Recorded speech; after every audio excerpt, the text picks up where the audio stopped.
Today, manufacturers around the United States are celebrating Manufacturing Day.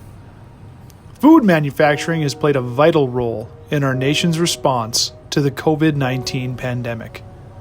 At Baker Boy, we're thankful for the more than 220 wonderful and essential employees who come to work every day and help us do our part to produce food for our nation during these challenging times.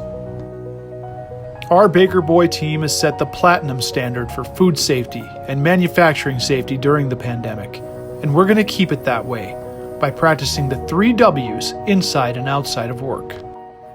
Wear a mask.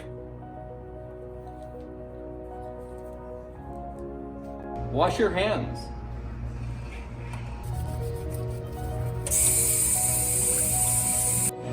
Watch your distance.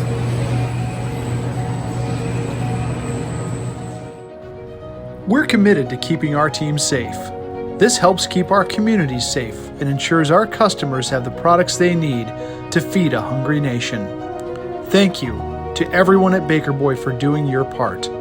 Stay safe, stay healthy, stay strong.